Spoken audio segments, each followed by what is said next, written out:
Ketika biofilm itu kondisinya dia banyak di permukaan granulasi, maka dia kondisinya akan menghambat sintesa granulasi itu untuk bisa berkembang. Ini sebenarnya ini tekniknya adalah bagaimana mempercepat proses granulasi untuk tumbuh. Granulasi yang kita mau harapin itu kita harus bisa berpikir apakah granulasinya bagus atau enggak.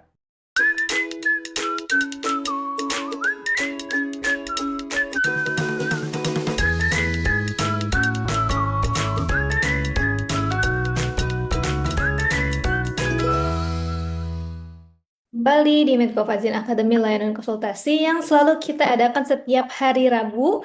Dan ini udah ke minggu kesekian ya kita selalu diskusi bareng. Alhamdulillah Bapak Ibu juga di sini masih sangat semangat, masih banyak banget nih nama-nama yang masuk ke Zoom ini yang setiap minggunya selalu join, selalu semangat buat diskusi. Seperti biasa di Medcovazin Academy Layanan Konsultasi ini Bapak Ibu semuanya bisa bebas bertanya ya karena kita sifatnya itu adalah diskusi. Dan juga nanti kalau selama proses diskusi Bapak Ibu ada selenting pertanyaan gitu ya, boleh tulis langsung di kolom chat ataupun nanti kalau ada kesempatan boleh raise hand dan boleh tanya langsung sama Nerskana karena ini adalah kesempatan yang em, spesial ya, eksklusif banget ya karena Bapak Ibu semuanya bisa diskusi langsung secara langsung gitu ya sama Nerskana Fajar gitu. Saya mau sapa dulu ke Nurse Kana. Assalamualaikum, Pak Kana. Waalaikumsalam warahmatullahi wabarakatuh. Selamat sore semuanya, Bapak Ibu sekalian. Apa kabar? Aku senang Sore, dengar loh. Pak Kana. Sore, ya Allah. Udah dengar Mm-mm. suaranya lembut banget ya. Mm-mm.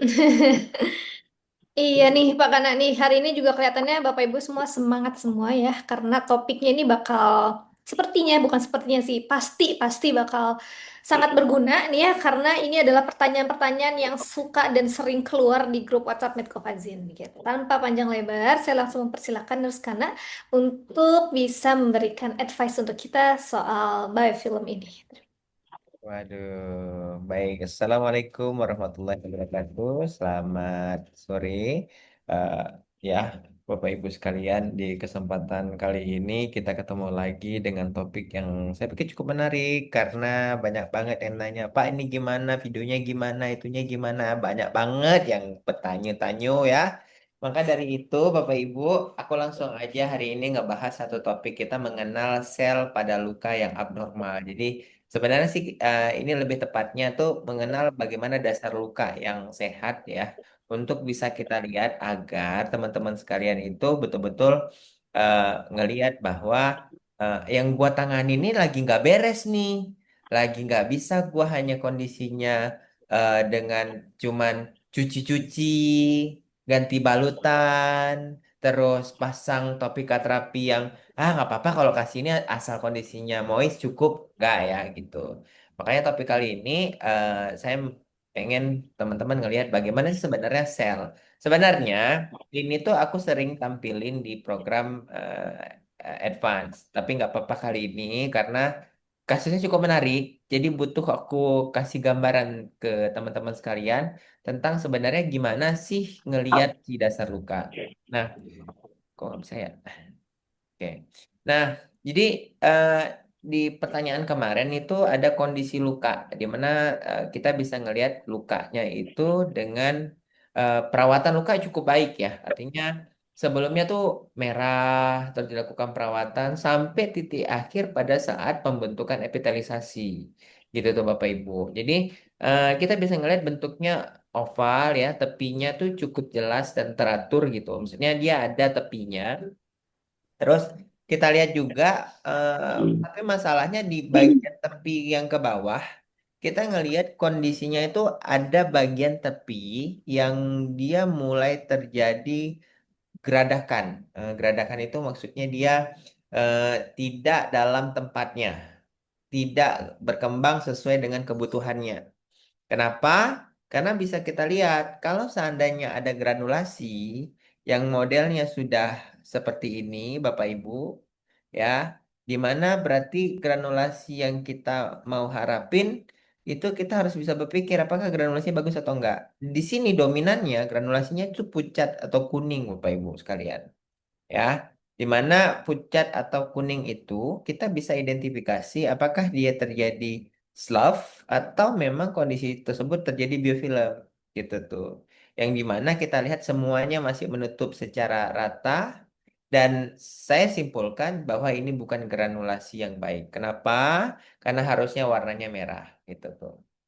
Tepi lukanya terus kita lihat tampaknya tebal gitu tuh dan dia tidak membentuk tepi luka yang smooth, semuanya rata, tipis ya. Dan ini Bapak Ibu bisa dibilang dengan permasalahan epibol. Kenapa kok epibol? Nanti coba kita lihat ya. Kemudian kulit sekitar lukanya sudah terlihat epitel baru. Jadi ada dia epitel-epitel baru yang kondisinya sudah mulai mau muncul gitu ya Bapak Ibu ya. Ya di tepi lukanya ini.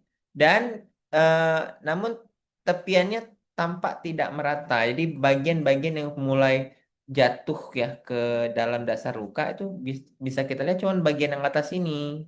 Ini doang nih yang bagus nih. Nah, besok kalau ngelihat tepi luka tuh yang bagus macam ini nih Bapak Ibu nih. Ini bagus nih kalau kita lihat epitelisasi. Sedangkan yang lain berprogresnya tuh masih seperti kita melihat adanya buah yang ada di lautan. Jadi bawahnya ini lautan, atasnya ini tebing-tebing gitu tuh ceritanya ya. Yang dia memang nggak bisa menyatu secara baik. Nah, sehingga kalau kita perlihat perbesar lagi teman-teman sekalian, ini ada bagian kondisi daripada lukanya yang dia flat. Dia flat. Ini pertanda artinya ada bagian daripada si granulasinya yang dia nggak berjalan nih kalau dia flatnya kayak gini. Kenapa saya bilang dia nggak berjalan dengan baik? Karena tidak ada bentuk yang bergradulan. Jadi dia nggak dibawa. Jadi kalau mau melihat gradulan yang bagus itu adalah di sini. Harapannya dia harus ada gradulannya di sini yang bagus, di kecil-kecil gradulannya. Nah, di mana salah satu tanda yang gradulannya itu banyak, kecil-kecil, warnanya merah, itu bagus. Kalau ini nggak ada nih, flat semuanya nih. Semuanya flat, dan kita lihat nih, model gradulannya tuh jatuhnya ke bawah semua nih. Jatuhnya ke bawah sini. Nih, arahnya tuh ke sini nih, teman-teman. Nih, arahnya tuh ke sini nih. Jatuhnya ke sini. Nah, itu dia tuh. Nah, sehingga ini harus kita lihat secara baik. Apakah dominasi pasien-pasien yang dilakukan perawatan lebih sering teman-teman itu melakukan apa namanya dressing itu lebih banyak di daerah-daerah sini yang menekan, ya, itu daerah-daerah sini yang menekan. Coba nanti coba cek ya. Oke, aduh, aduh, aduh, aduh, aduh. Pulang, Bu. Oke, nah gitu ya, teman-teman. Nah, sehingga apa yang kondisinya harus kita lakuin kalau ada pasien kondisinya kayak gini? Kalau dia ada epibol, tadi kenapa saya bisa menentukan bahwa dia epibol? Karena satu, tapi lukanya nih, epibol nih, dia nggak berbentuk epitelisasi yang sama kayak gini nih, Bapak Ibu. Nih, epitelisasi yang kayak gini nih. Ini epitelisasi yang bagus tuh macam ini nih. Nah, ini bagus ya. Sedangkan yang tidak bagus itu yang ini. Nih. Nah, itu tuh nggak bagus dia. Kalau bentuknya kayak gua atau tebing-tebing kayak gitu yang dia nggak nyatu, Bapak Ibu dia nggak bagus. Terus coba lihat dasar lukanya. Warnanya apa? Nah, dasar lukanya sendiri di sini kalau misalnya kita ngelihat bentuknya dia bukan merah yang bagus gitu tuh. Nah, besok Bapak Ibu sebelum kondisinya kita melakukan perawatan luka ya dengan tadilah kita tutup misalnya lukanya, pastikan dasar lukanya tuh dia harusnya merah dan dia kondisinya itu memiliki gradulan yang baik gitu tuh. Kalau ini semua bagian jaringan si granulasinya ketutup sama sesuatu. Bisa slough, bisa tadi yang saya bilang biofilm. Nah, gitu tuh. Nah, sehingga penyembuhannya tuh biasanya akan terjadi penghambat atau dia terhambat karena tepi lukanya tidak bisa menarik permukaan luka untuk menutup. Jadi nggak bisa dia kondisinya narik ke dalam untuk jalan agar dia kondisinya bisa menutup gitu tuh ya. Nah, terus gimana nih kalau ini yang terjadi nih teman-teman di kondisi luka?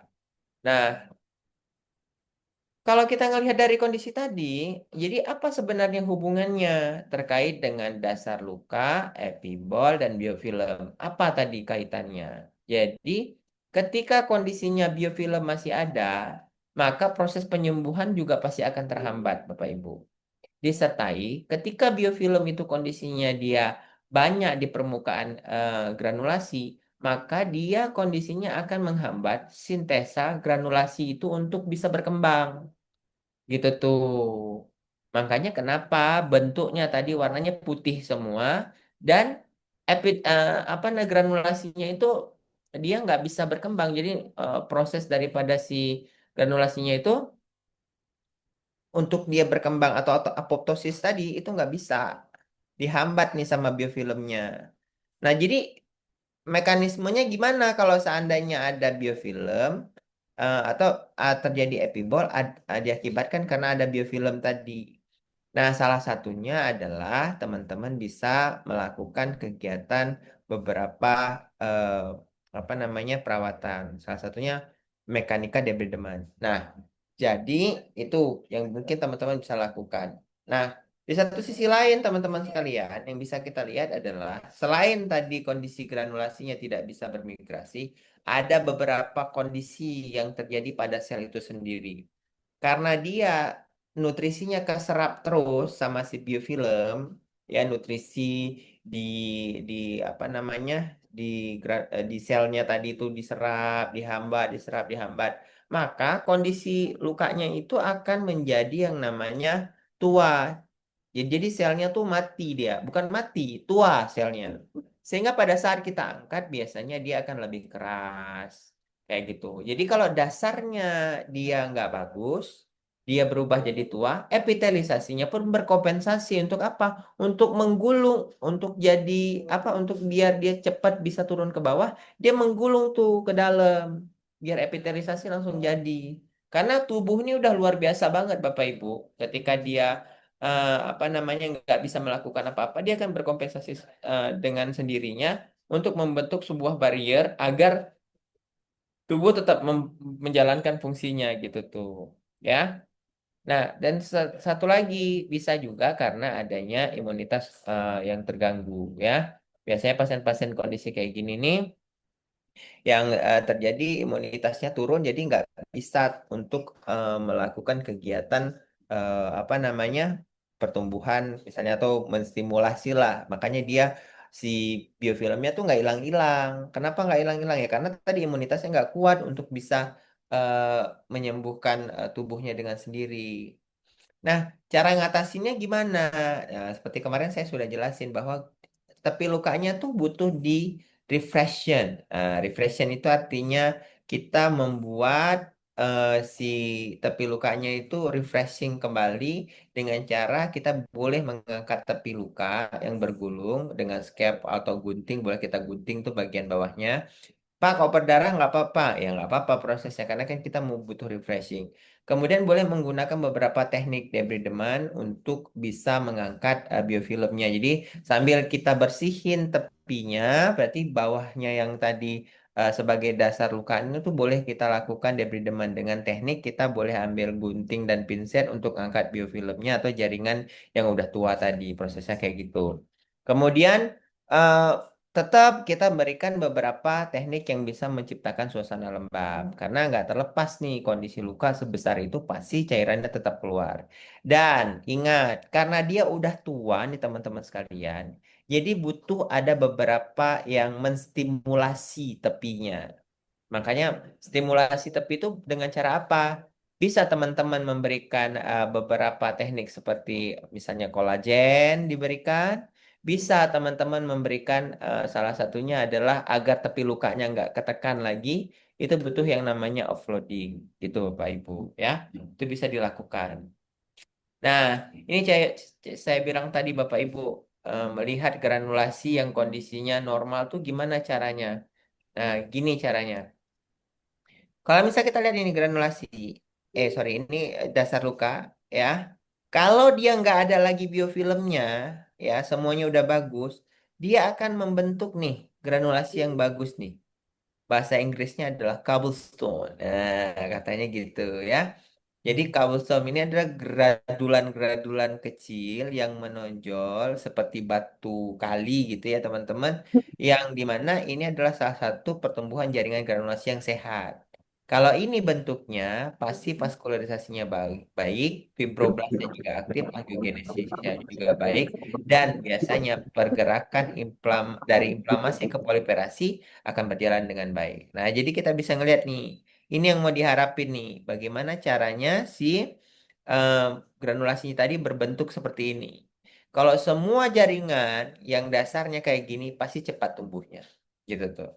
Terus yang kedua, tepi lukanya nggak boleh dia kayak gini. Kalau ada tepi luka kayak gini, cepat-cepat untuk kita bersihkan semuanya agar si epitelisasi bisa nyebrang dengan cepat. Gitu ya, Bapak Ibu. Jadi yang pertama kita bisa ngelihat bahwa ketidak em, jaringan itu nggak normal, dasar luka itu nggak normal. Yang pertama adalah kalau seandainya kita lihat ada granulasi yang nggak ada gradulannya. Terus yang kedua, granulasi yang kondisinya dia flat aja atau dia warnanya pucat, itu berarti ada biofilmnya. Terus kalau misalnya granulasi yang modelnya dia putih kayak gitu, itu bisa juga dia terjadi karena selnya menua. Sehingga beberapa teknik yang harus kita lakukan adalah ngebersihin semua bagian yang terlihat tidak normal tadi, kayak gitu tuh. Nah, cara ngebersihin gimana? Kalau seandainya besok Bapak Ibu ketemu dengan biofilm, boleh menggunakan mechanical debridement. Contohnya kayak gini,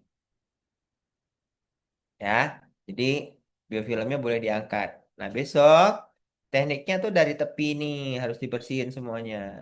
Nah, diangkat pelan-pelan tuh.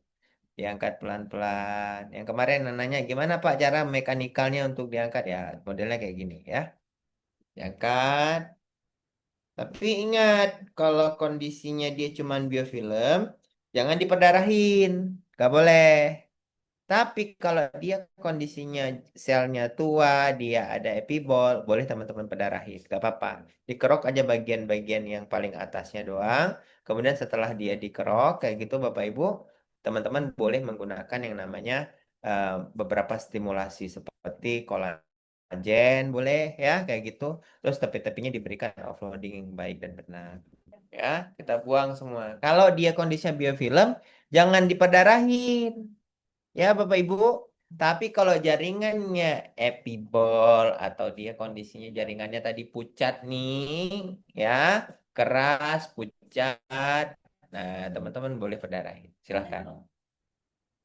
Untuk bisa tadi buat refreshing. Jadi di refreshing lagi, disegarin lagi tuh dasar lukanya. Itu ya, Bapak Ibu. Nah, inilah dia tekniknya untuk kita angkat. So, terakhir, thank you very much. Itu dia kondisinya. Saya kembalikan ke Mbak Evianti. Silakan. Oke, terima kasih banyak Nuskana. Tadi terlihat banyak sekali ilmu-ilmu yang baru nih ya buat Bapak Ibu semuanya ya. Karena katanya ilmu tadi itu sebenarnya harusnya dapetnya di Yes. WCT. Di INETNEP ya Nuskana ya seharusnya ya. Seharusnya adalah dapat di kegiatan CWCC ya Pak Kana ya. Nah, jadi ini kita Betul. benar-benar encourage atau juga mendorong buat Bapak Ibu semuanya. Kalau udah mulai dapat kasus yang kayaknya udah nggak cukup nih ilmu CWCCA gitu ya. Nah, itu Ya, artinya adalah harus udah ikut kegiatan atau pelatihan yang CWCC ya makanya ya. advance ya. Betul, yang CCC. FYI, untuk CWCC terdekat itu ada di bulan Desember ya, Pak Betul, Kana? betul, betul. Di Ya, bulan Desember. betul. Jadi buat Bapak Ibu semuanya nih masih ada jarak kurang lebih 1 bulan untuk bisa ikut. pelatihan di CWCC bulan Desember ya. Nah itu bisa daftar langsung kalau di dalam grup kita ada punya timnya itu adalah ada Ibu Pipit. Jadi buat Bapak Ibu semuanya yang mau tanya em, daftarnya gimana, terus proses pembayarannya gimana, tanggal pastinya kapan itu bisa tanya langsung ke Bu Pipit ya. Ataupun nanti kita juga coba share brosur pelatihan CWCC yang advance gitu ya. Karena tadi tuh balik lagi kalau Bapak Ibu udah mulai dapat kasus-kasus yang ilmu CWCC-nya udah nggak cukup, artinya harus ikut pelatihan yang advance ataupun yang CWCC gitu. Oke, Tuh. ini masuk pertanyaan ya, Pak Kana ya. Beberapa dari, oh ini banyak banget yang say thank you buat Pak Kana. Terima kasih banyak ilmunya karena ya benar ya Bapak Ibu semuanya ya, ilmu yang tadi Pak Kana presentasiin itu tuh seharusnya Bapak Ibu bisa dapat di pelatihan CWCC ya. Ini karena spesial aja nih banyak yang bertanya kasus tersebut. Oh, mau CDSCC saya boleh. Boleh Bapak, Pak Antono, silakan. Ya, apa Boleh. pertanyaannya tadi Mbak Epi? Dari Pak Ahmad Sidik, cara merawat tendon biar nggak mudah lisis gimana ya Pak? Oke, jadi setiap kali aku bilang bahwa teman-teman harus bisa membuat bagaimana caranya balancing untuk si moist, ya. Moistnya itu jangan terlampau eh, tinggi gitu ya. Disertai karena kita ketahui bahwa beberapa tendon kondisinya itu memang butuh untuk kita lindungi. Nah, cara lindunginya pakai apa? Mungkin kondisinya yang pernah, bukan mungkin ya, maksud saya yang pernah saya lakukan untuk kegiatan perawatan luka adalah mempercepat proses debridement. Karena gini, semakin lama teman-teman melakukan debridement, nggak cepat debridement dilakukan, semakin cepat, semakin lamalah si tendon tadi terekspos. Kalau dia udah terekspos, dia kering, dia pasti pasti akan lisis. Ini sebenarnya ini tekniknya adalah bagaimana mempercepat proses granulasi untuk tumbuh. Gitu tuh, ya. Nah, itu yang kondisi harus kita pelajari. Makanya saya bilang, Bapak Ibu yang CWCCA, udah nggak cukup lagi dengan teknik itu. Benar saya bilang, ya. Kudu kondisinya harus apa namanya bergerak maju. Nah, jadi eh, tekniknya satu, cepat-cepat bersihin. Kalau di bagian tendon itu ada apa namanya selak itu cepat-cepat bersihin ya. Karena dengan kita cepat-cepat bersihin, debridement yang bagus kayak gitu, granulasinya akan naik. Kalau granulasinya dia udah nempel Bapak Ibu di bagian si tendon tadi, dia akan cepat nanti untuk numbuh.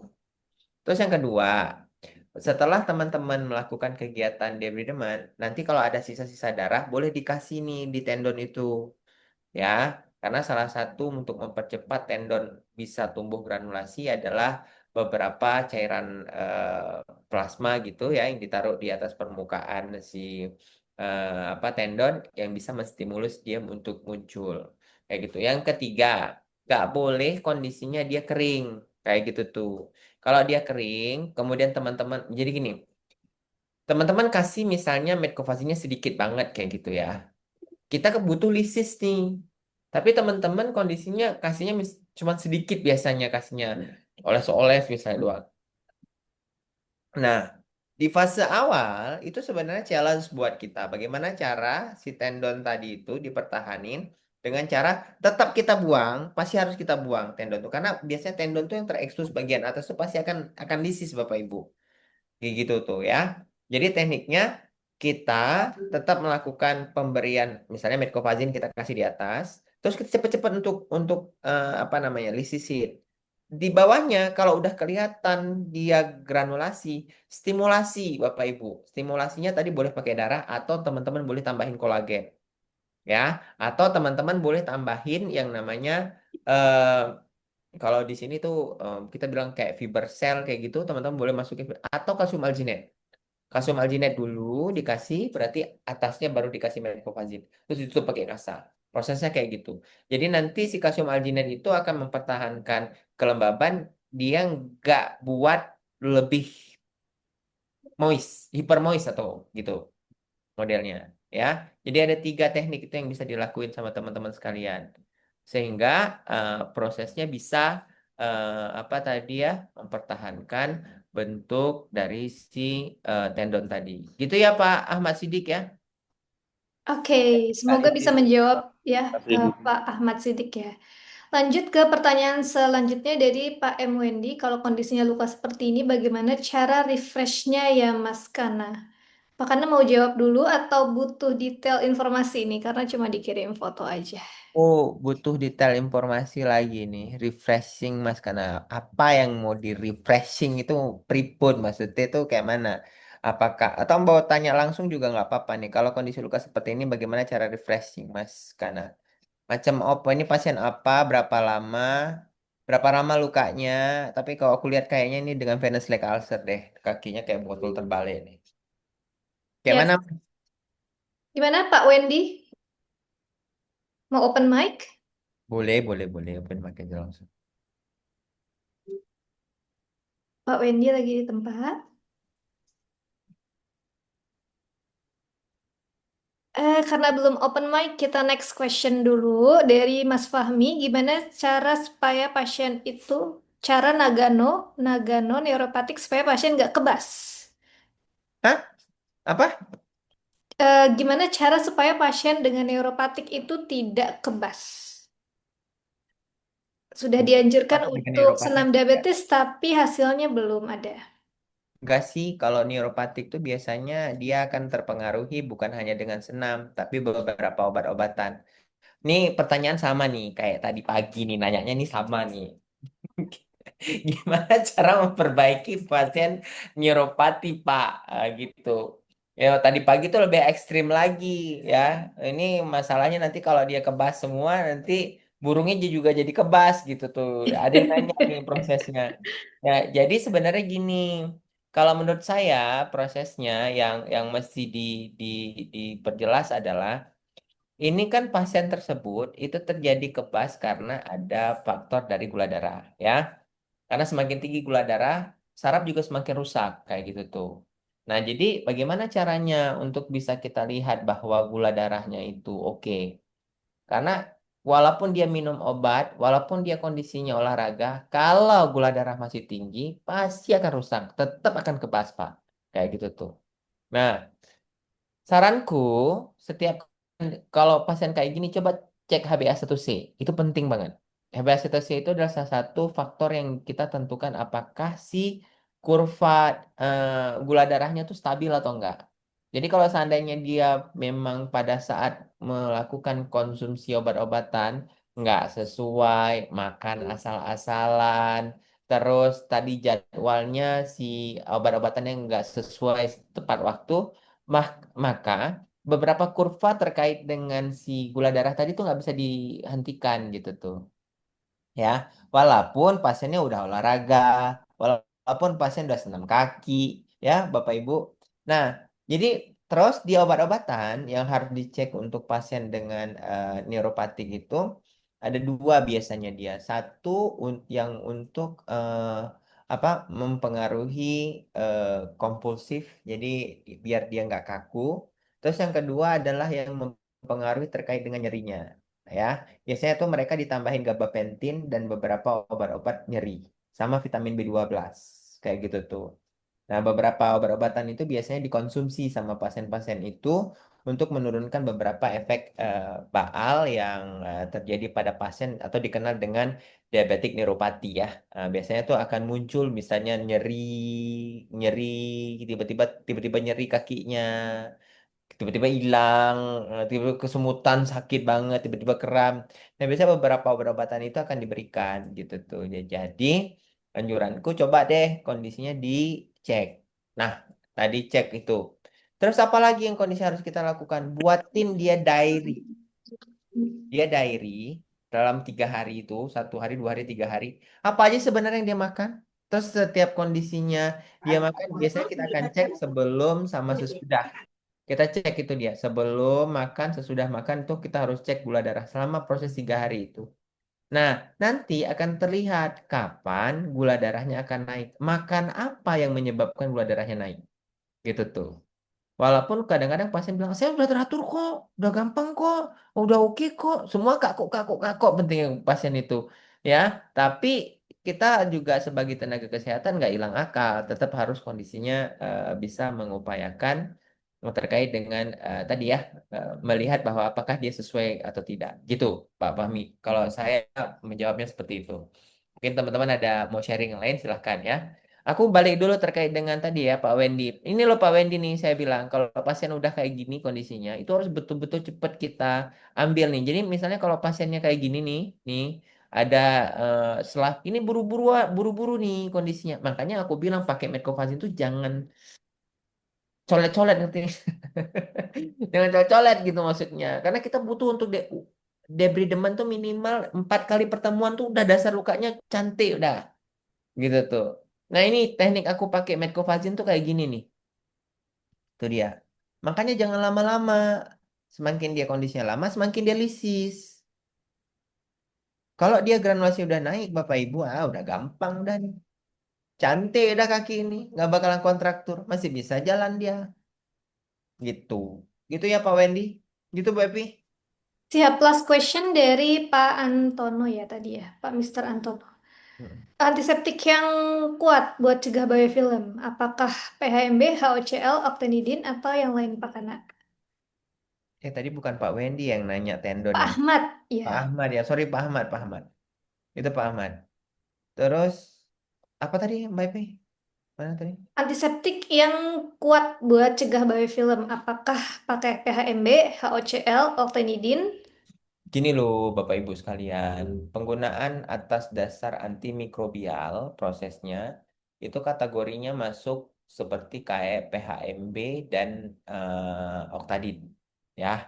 Jadi ketika dia kondisinya banyak banget nih biofilmnya, boleh pakai dua itu. Setelah udah pakai dua itu selama 2 minggu, stop, boleh ganti pakai HOCl, gitu. Oke, jadi prinsipnya tetap sama ya Pak, karena evaluasi setiap 2 minggu ya untuk penggunaannya ya. Apa Ahmad sih? Kok ketawa dia tuh colek-colek kata dia kayak gitu. Iya, colet-colet nih kata Pak Ahmad Sidik. Ya, karena kemarin salah satu video yang dikirimin di grup Medco Academy ya itu salah satu pemakaian Medcovagin dengan cara colet-colet ya. Makanya. Gitu sih sebenarnya. Ya. Ya, ya. Jadi saran dari Pak Kana adalah pemakaian Medcovazin itu harusnya benar-benar paten ya, menutup semua dasar luka supaya 4 minggu atau 4 kali pertemuan itu udah selesai untuk persiapan dasar lukanya ya Pak Kana. Mm-mm, betul. Jadi jangan lama-lama Bu Evi. Ayo, jangan lupa pakainya kayak tadi yang aku tunjukin. Yuk. Betul, ya. Oke, nah hari ini kita belajar banyak banget nih dari Nuskana. Pelajaran yang paling pertama adalah ayo tetap berkembang ya dari segi keilmuan nih Bapak Ibu semuanya. Mungkin dari Medcovazin Academy sendiri kita memang sangat memfasilitasi Bapak Ibu untuk bisa dapat ilmu yang baru. Tapi secara bedside ataupun bisa praktekin langsung itu Bapak Ibu sebenarnya bisa dapatnya adalah di pelatihan CWCC atau advance ya itu adalah pelatihan yang memang jauh lebih advance daripada CWCCA karena pelatihannya kurang lebih selama 2 minggu. Jadi kalau misalnya Bapak Ibu semua ada kesempatan ya, ada kesempatan waktu sehat ataupun rezeki gitu ya untuk bisa ikut kegiatan pelatihan CWCC yang paling dekat itu adalah di bulan Desember ya. Jadi masih ada kesempatan buat Bapak Ibu semuanya yang mau ikut ketemu langsung sama Pak Kana ya karena kalau CWCC itu kegiatannya adalah di Bogor jadi pasti bakal ketemu sama Pak Kana diajarin langsung samping-sampingan gitu. Enggak, soalnya gini juga Bu Evi, besok itu banyak workshop yang dilakuin teman-teman. Jadi workshop yang dilakuin itu 8 panel. Di 8 panel itu nanti akan ada kegiatan runtutan yang dilakukan. Misalnya nih ya, ada dokter, nanti dokternya ngomong apa? Ada perawat yang melakukan tindakannya, apa yang diomongin sama perawat. Nanti ada panel discussion, orang nutrisi itu ngomong apa, orang rehab ngomong apa. Jadi conference sekarang ini jauh berbeda teman-teman dari conference-conference sebelumnya. Ya, bakalan pasti sangat menarik dan pastinya harapan kita bisa meningkatkan skill-skill teman-teman sekalian. Dan hasil akhirnya adalah kita tuh pengen mau buat satu guideline riset yang mungkin teman-teman nanti bisa rasain. terkait tentang bagaimana cara penggunaannya, modelnya macam apa. Dan itu dilaksanakan selama 5 tahun. Nah, jadi dari tahun ini sampai 2030 ya, Mbak ya. Ya, ini kan 2025 ya. 2030. Gitu, Bapak Ibu. Yes, betul banget. Jadi go gaskan kata Buria, gaskan hayu kita ke DWE ini ketemu nanti Ayo, sama atau Buria bangga. juga. Hayu atuh. Oke, Bapak Ibu semuanya, yang buat Bapak Ibu semuanya yang bakal datang ke acara Dabetik One Expo, sampai temu lagi kita minggu depan ya, Insya Allah kita bisa ketemu. Semoga Bapak Ibu semuanya sehat selalu sampai dengan nanti kita bisa ketemu di Bogor, kita reuni bareng, kita belajar bareng. Dan kita akan ketemu lagi tentunya di minggu depan dengan Menko Fazil Akademi Layanan Konsultasi yang selalu akan live setiap hari Rabu. Buat Bapak Ibu semuanya yang em, pertanyaannya masih belum ada yang terjawab, boleh silakan kita lanjutkan diskusi di grup WhatsApp-nya Menko Fazil Academy. So, terima kasih banyak untuk sesi hari ini, terima kasih banyak untuk Pak Kana. Terima kasih banyak juga untuk Bapak Ibu semuanya yang terus semangat mau belajar di Menko Fazil Academy. Kita akan ketemu lagi minggu depan. Wassalamualaikum warahmatullahi wabarakatuh. Bye Waalaikumsalam warahmatullahi semuanya. wabarakatuh. Sehat selalu. Sampai ketemu Bapak Ibu. Assalamualaikum. Bye.